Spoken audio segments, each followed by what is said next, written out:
Pernah merasa gaji kecil jadi alasan kenapa kamu nggak bisa kaya? Tenang, kamu nggak sendiri. Banyak orang yang terjebak dalam pola pikir bahwa kalau gaji besar baru bisa nabung, baru bisa investasi. Padahal kuncinya bukan di besar kecilnya penghasilan, tapi di cara berpikir dan mengelola setiap rupiah yang datang. Banyak orang dengan gaji besar tetap hidup dari gaji ke gaji, karena gaya hidup mereka ikut membengkak seiring penghasilan. Sementara ada juga yang berpenghasilan pas-pasan, tapi mampu punya aset produktif karena mereka tahu cara muterin uang dengan cerdas. Langkah pertama adalah ubah cara pandang terhadap uang. Uang bukan cuma alat bayar, tapi alat bertumbuh. Kalau setiap kali gajian kamu langsung mikir, ini cukup nggak ya sampai akhir bulan? Berarti kamu masih jadi budak uang. Tapi kalau kamu mulai berpikir, gimana caranya uang ini bisa kerja buat saya? Nah, disitulah awal perjalanan menuju kebebasan finansial. Orang cerdas finansial selalu memprioritaskan arah uang, bukan jumlahnya. Mereka tahu bahwa setiap rupiah harus punya tugas, entah buat kebutuhan, tabungan, investasi, atau dana darurat. Masalahnya, banyak orang yang membiarkan uangnya mengalir tanpa arah. Gaji datang langsung habis untuk hal-hal konsumtif yang sebenarnya nggak penting.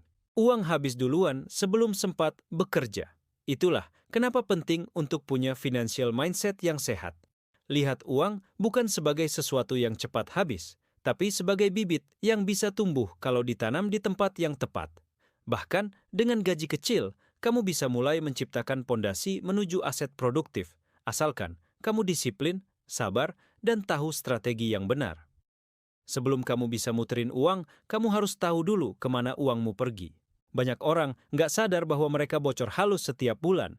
Jajan kopi tiap hari, langganan aplikasi yang jarang dipakai, nongkrong tiap akhir pekan, dan belanja online yang niatnya cuma lihat-lihat. Padahal, kalau ditotal, bisa setara dengan tabungan atau modal investasi kecil.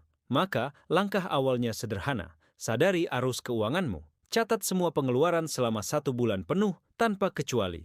Ini akan membuka matamu tentang kemana uangmu sebenarnya lari. Begitu kamu tahu aliran uangmu, mulai lakukan financial audit.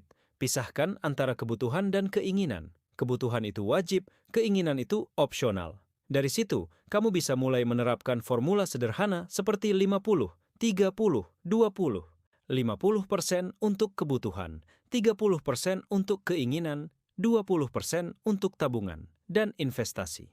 Tapi kalau kamu ingin lebih cepat punya aset produktif, ubah prioritasnya, dorong porsi investasi jadi 30%, dan tekan gaya hidup konsumtif. Memang nggak mudah di awal, tapi hasilnya sangat besar di masa depan.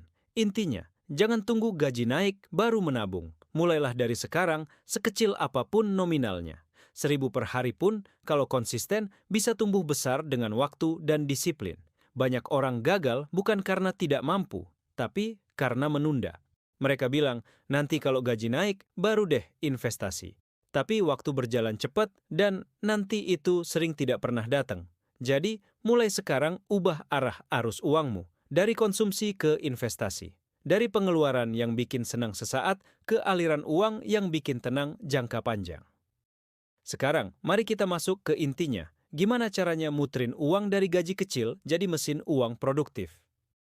Rahasianya adalah memanfaatkan uang kecil untuk gerakan besar.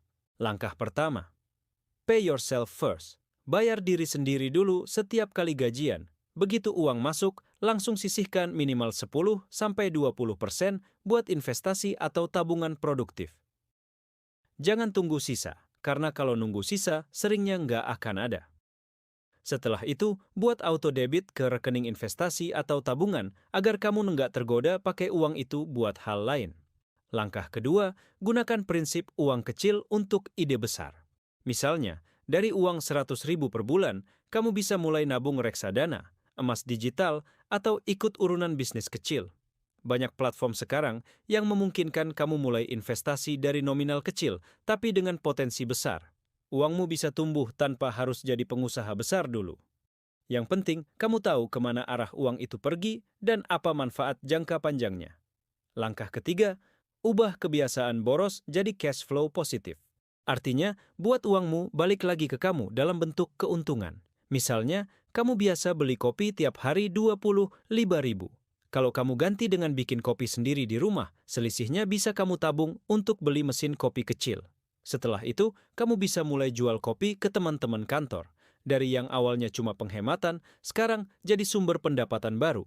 Itulah cara cerdas muterin uang, bukan sekadar menahan diri, tapi mengubah pengeluaran jadi peluang.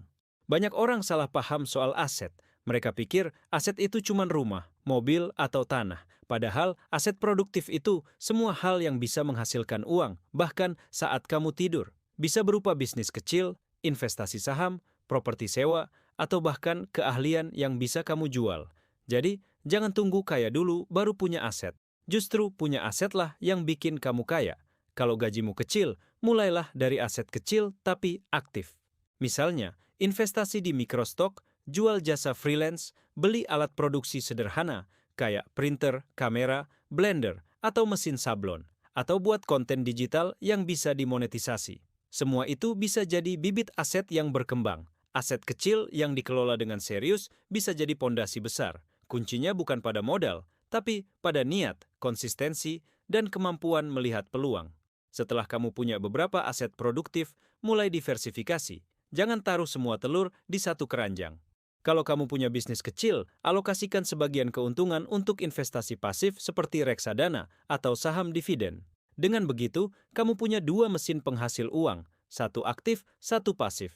Inilah tahap di mana uang benar-benar mulai bekerja untukmu. Saat orang lain masih mengandalkan gaji bulanan, kamu sudah mulai merasakan pendapatan dari berbagai sumber. Dari sini, kamu bisa mempercepat pertumbuhan aset dan mencapai kebebasan finansial yang kamu impikan. Perjalanan muterin uang dari gaji kecil ke aset produktif bukan sprint, tapi maraton. Butuh waktu, kesabaran, dan mental baja. Kadang kamu bakal gagal investasi, rugi kecil, atau tergoda balik ke gaya hidup lama. Tapi disitulah ujian sebenarnya. Orang sukses bukan yang nggak pernah jatuh, tapi yang selalu bangkit setiap kali jatuh. Konsistensi adalah mata uang paling mahal dalam dunia finansial. Banyak orang tahu caranya investasi, tapi hanya sedikit yang disiplin melakukannya setiap bulan. Banyak yang ngerti teori, tapi menyerah karena nggak sabar nunggu hasil.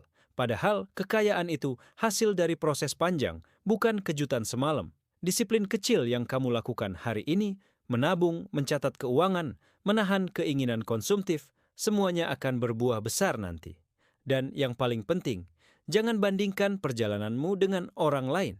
Setiap orang punya titik start berbeda. Fokus pada progresmu sendiri, bukan kecepatan orang lain. Kalau kamu bisa terus konsisten, belajar dari kesalahan, dan terus mencari peluang, maka dari gaji kecil pun kamu bisa punya aset besar. Ingat, orang kaya bukan karena mereka punya banyak uang, tapi karena mereka tahu cara membuat uang bekerja untuk mereka. Jadi mulai sekarang, jangan takut gaji kecil, takutlah kalau kamu berhenti belajar dan nggak punya arah keuangan. Karena pada akhirnya, bukan besar kecilnya gaji yang menentukan masa depanmu, tapi seberapa cerdas kamu memutarnya.